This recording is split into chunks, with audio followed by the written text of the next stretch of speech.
All right, first and foremost, I want to give all praises, honor, and great glory to Yahweh Bahashem, Yahweh Shai, Bahashem Chaakwadash. Double honors to the apostles and elders of Great Millstone that rule well, and salutations to the elect pushing this truth to the four corners of the earth in truth and in sincerity.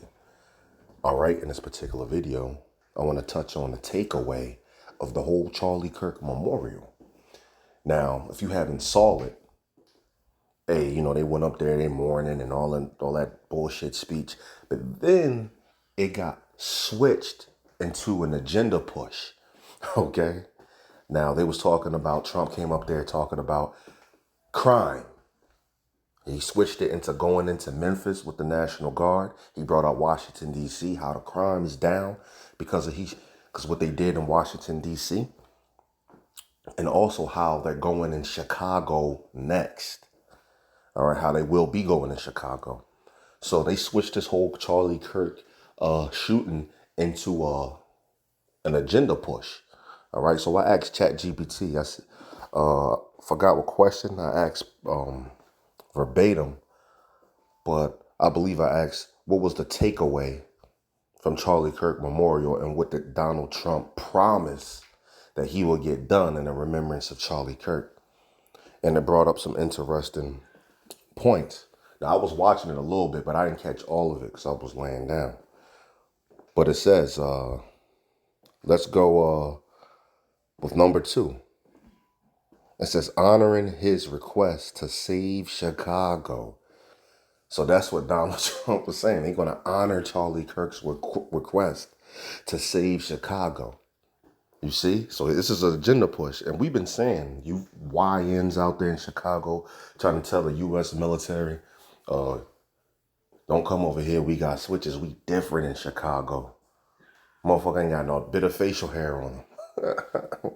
Don't know nothing. He basically threatening the U.S. military like he's something. Hey, y'all gonna get mollywopped, bro. Y'all gonna get slaughtered over there, man.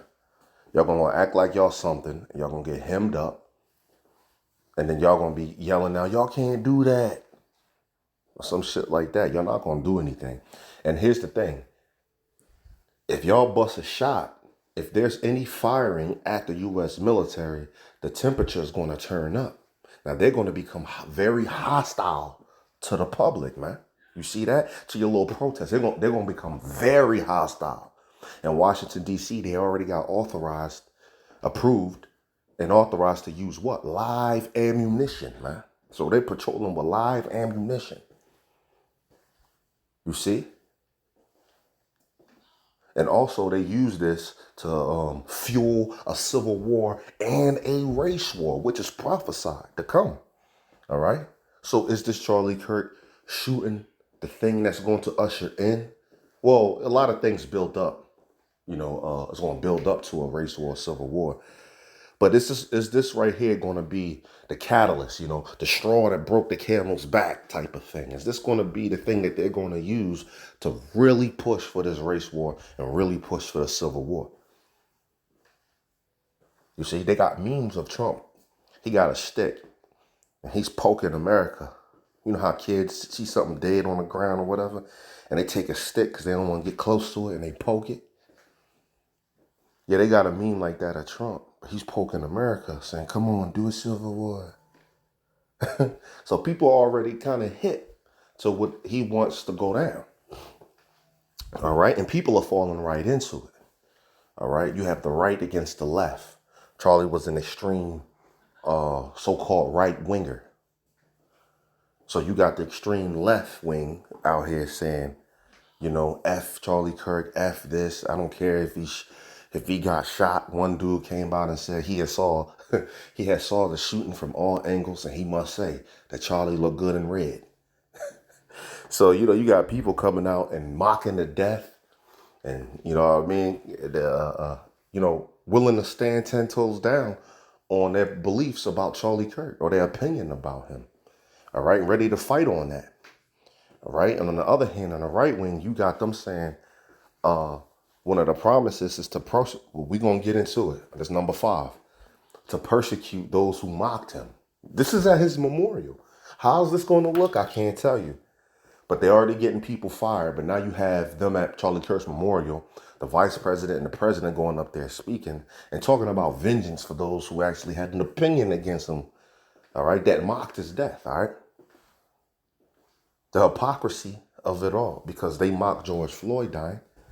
They cropped their face on, the cop's neck, and then act like it was them and send it all sending it to people, and they laughed about that. What about the Trayvon Martin challenge?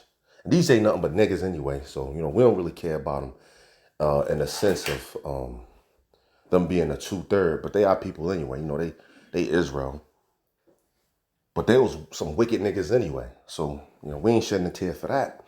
But look at the hypocrisy. What about the Trayvon Martin challenge? Esau go get a hoodie, put blackface on, and go to the store and get some Skittles in Arizona. They thought that shit was funny. They was doing it for Halloween. All right? That was mocking, but ain't nobody say nothing about that. But you see, what's with this whole Charlie Kirk thing? It's an agenda, and new information has come out that he actually got hit from the back. It's proof. You see it. All right? He actually got hit from the back. But yeah, as you look, continuing, it says, at the memorial, Trump claimed that Charlie Kirk's last request was, please, sir, save Chicago. You see that?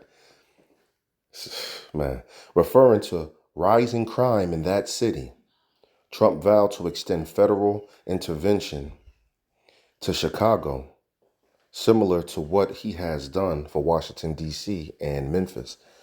Right. I don't think he sent them to Memphis yet, but he's talking about sending them to Memphis. I got to look that up. It says, now we ain't going to talk about 3. How about 4? Prosecute those who mock or praised his death. In his remarks, he pledged to persecute individuals or groups who criticized or mocked Kirk's death. You see that? How's that going to look? I can't tell you, but at the same time, hey, what about freedom of speech? You see? They're using his death to push forth like many agenda, what ultimately is the New World Order agenda, but they pushing forth the agenda on many fronts, if I can say it like that. All right, civil war, race war, and so-called freedom of speech. All right, so let's get 2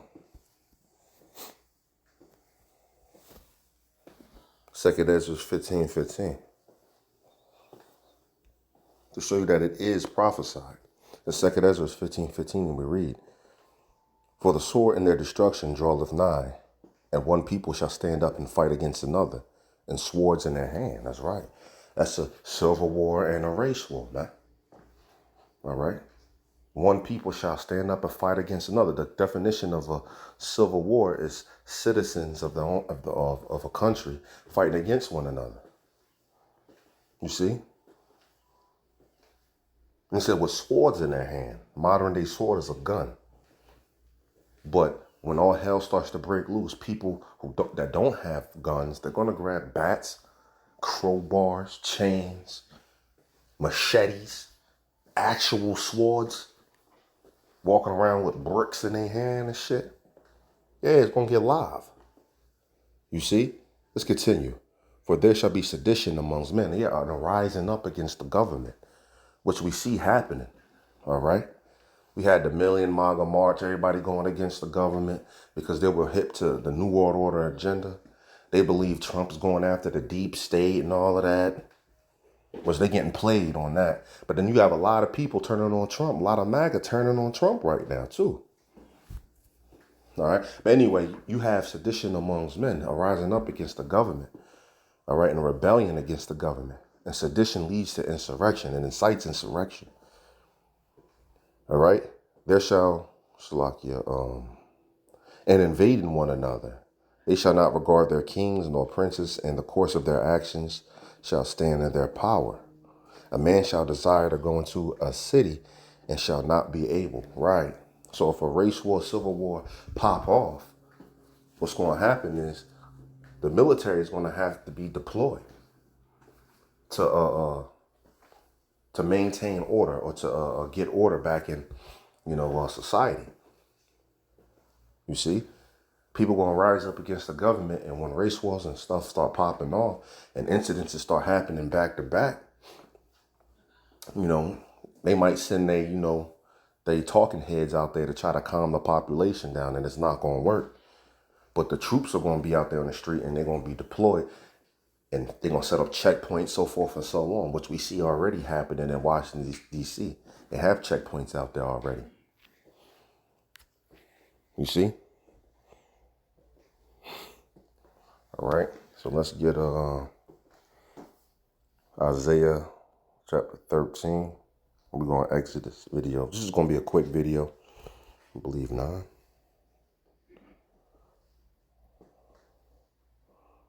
Salakia. Oh, no, that wasn't Isaiah 13. It was Matthew's 24. Salakia for that.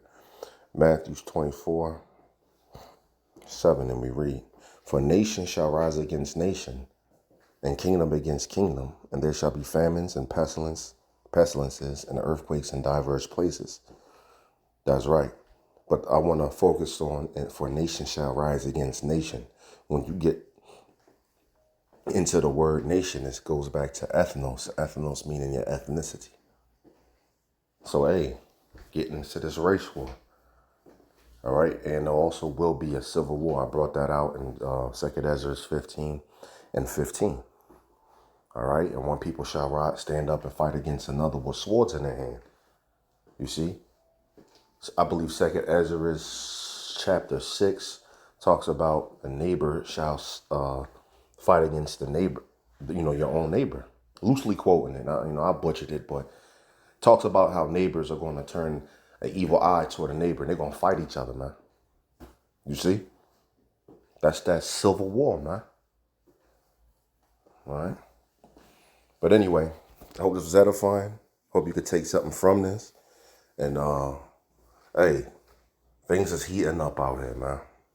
This whole Charlie Kirk thing was an agenda push. So, even people, normal people can peep it. They're like, man, what the fuck they keep talking about this dude like for? All right, we on to something else.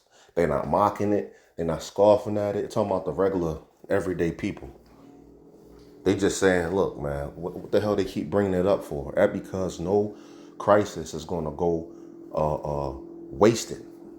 I butchered the quote, but Esau moves like that. If a crisis happens, he's not going to just let the crisis happen and not push forth an agenda with it. All right. So this whole Charlie Kirk thing, man, they're using it to, as you see, honor his final request to go save Chicago, which Trump already 5 years ago on camera was saying that he was going to send the troops into certain states, and he got backlash, and they said, well, what if certain states deny, all of that? They won't let the troops in. He said, well, then I'll invoke the Insurrection Act, and then I'll do it anyway. So this has been his plan since way back. All right. So this Charlie Kirk thing is just to get forth that plan. Anyway, I hope this was edifying. And with that, shalom.